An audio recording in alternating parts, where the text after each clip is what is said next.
A maioria dos pedidos administrativos de remoção por motivo de saúde são negados simplesmente porque a administração pública não está preocupada com a saúde dos seus servidores e muito menos de seus familiares.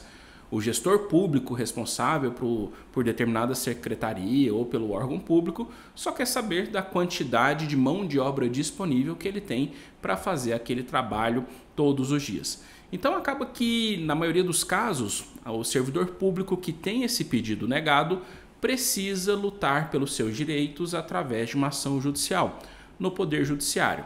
Agora, o grande problema quando a gente fala de ação judicial de remoção por motivo de saúde é a dificuldade de se conseguir uma liminar.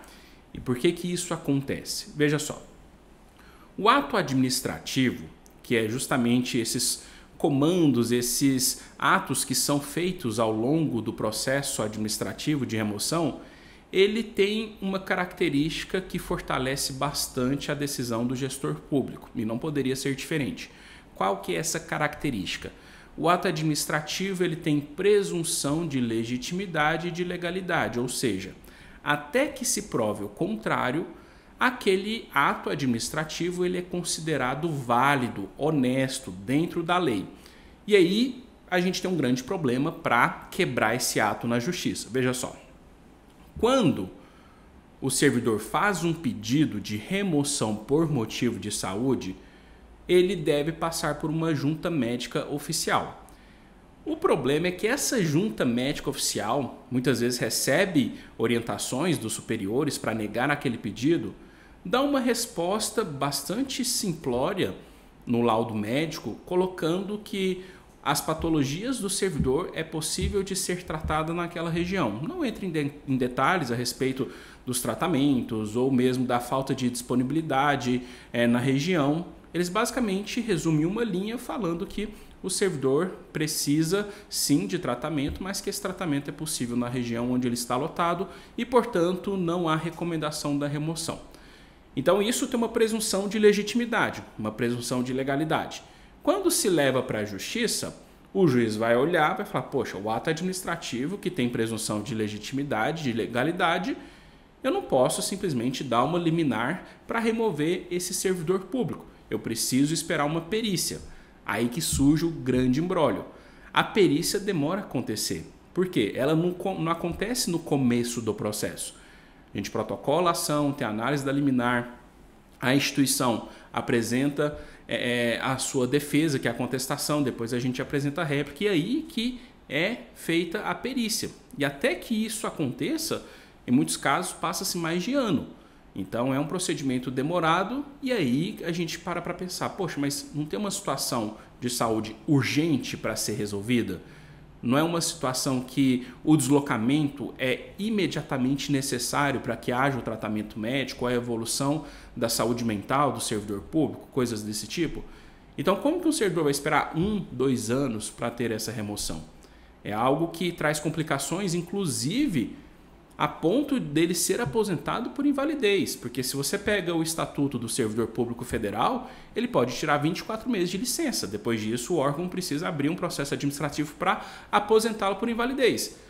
E o salário cai de forma abrupta, porque ele tem poucas contribuições e não vai conseguir se aposentar com um bom valor. Então, existe uma série de circunstâncias que trazem prejuízos nessa ação de remoção por motivo de saúde, porque o cenário ideal é conseguir essa liminar, só que essa liminar é muito difícil. Por isso que, para conseguir a liminar, nós precisamos de 2 pontos muito bem estabelecidos para que o juiz, na hora que olhar o processo e ver aqueles documentos, ele tenha a segurança de dar a liminar, ainda que tenha um laudo médico de uma junta oficial negando o pedido de remoção. E quais são esses 2 pilares, esses 2 pontos que aumentam de forma substancial as chances de uma liminar em um pedido judicial de remoção por motivo de saúde? O primeiro ponto é um processo administrativo muito bem feito. E esse ponto ele, é complicadíssimo, porque muitos órgãos públicos, acredito que talvez todos os órgãos públicos, eles disponibilizam no formulário apenas uma folha padrão para o servidor público preencher as informações do pedido dele. Ele não dá espaço para justificativa. E o servidor, sem orientação, sem saber o que fazer, ele pega aquele formulário, marca X, preenche ali meia dúzia de coisas, junta um laudo médico, um atestado e dá o pedido. Quando o gestor público olhar aquele pedido, ele vai falar, não precisa. Principalmente depois que ele passa por uma junta médica e essa junta médica afirma que o servidor não precisa ser removido para tratar da sua saúde. E veja só, o tanto que isso é prejudicial. O gestor público, ele não sabe da história do servidor, na maioria dos casos. Ele não sabe o que aconteceu, ele não sabe os tratamentos de saúde, não sabe as particularidades do tratamento. Tem um tratamento que é melhor só na região X e eu estou na região Y. O deslocamento é impossível porque precisa ser feito 3 vezes por semana através de deslocamento aéreo, é muito caro. E isso também traria faltas, né, para o trabalho.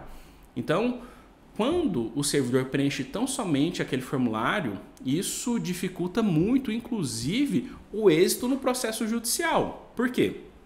O juiz, o poder judiciário, ele não pode substituir a figura do administrador público.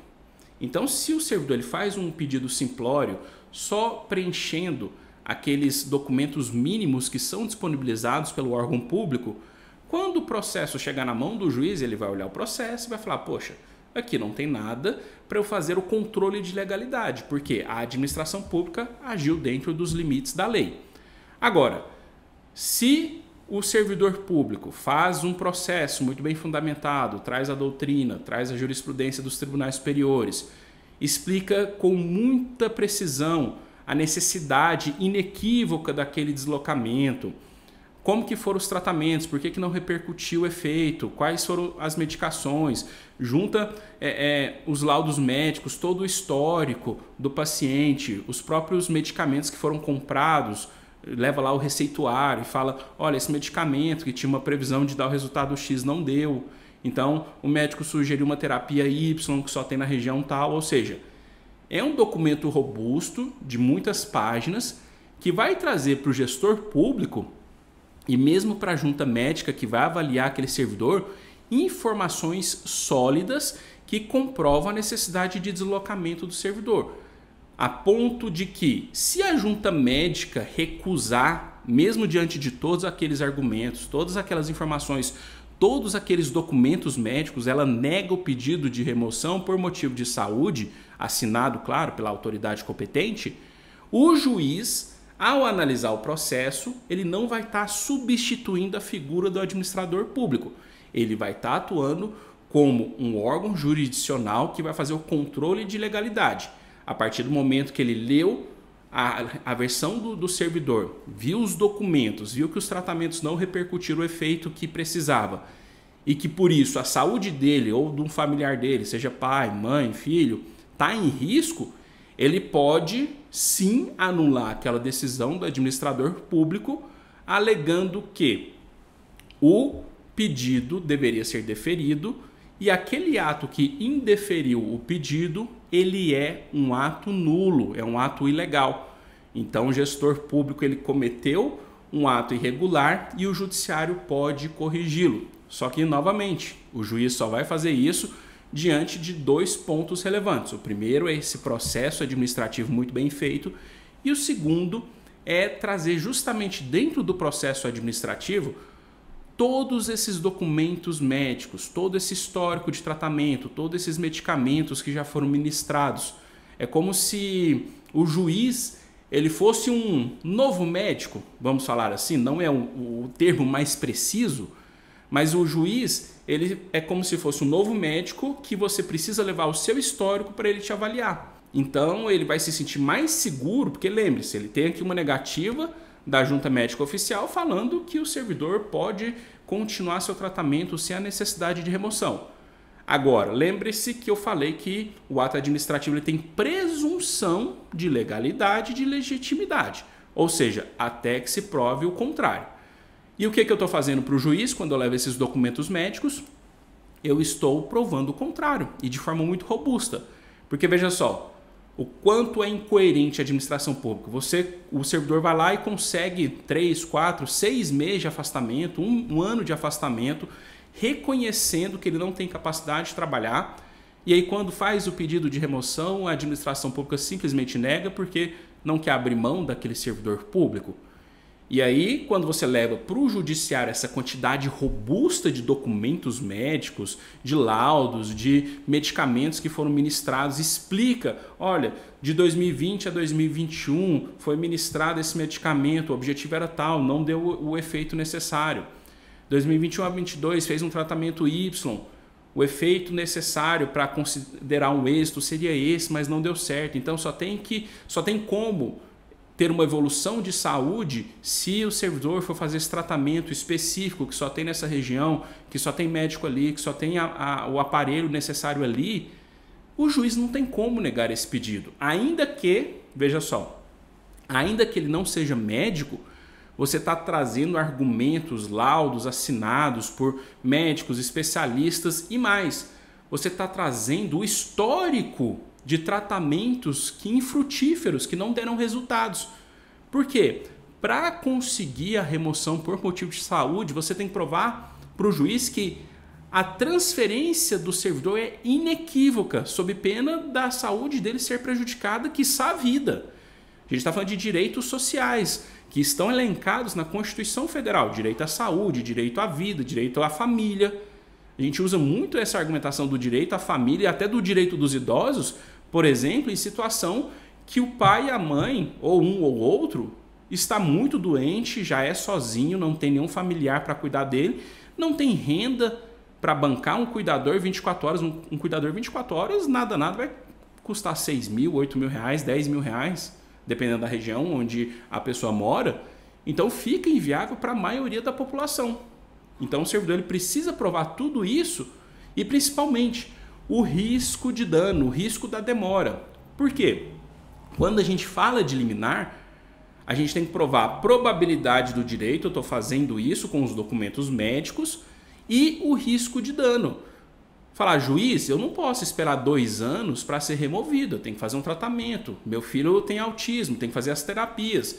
Meu pai não consegue andar, minha mãe não está enxergando bem, está com dificuldade de locomoção. Por quê? O juiz vai olhar aí a situação e vai falar, poxa, tem uma situação urgente aqui, o direito, a probabilidade desse direito está muito bem comprovada, eu tenho 3 anos aqui de documentos médicos robustos a ponto de falar para aquela perícia, opa, em que pese a presunção de legitimidade dessa perícia, tem outros documentos médicos aqui, um histórico muito robusto que me prova o contrário.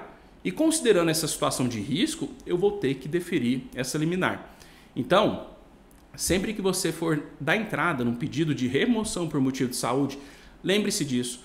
O pedido tem que estar muito bem fundamentado juridicamente para que o administrador público, quando for negá-lo, se ele for fazer isso, ele precisa rebater todos os argumentos e precisa também estar carreado de todos esses documentos médicos, todas essas explicações, não bastando de forma alguma preencher aquele termo padrão que é disponibilizado pelo seu órgão público.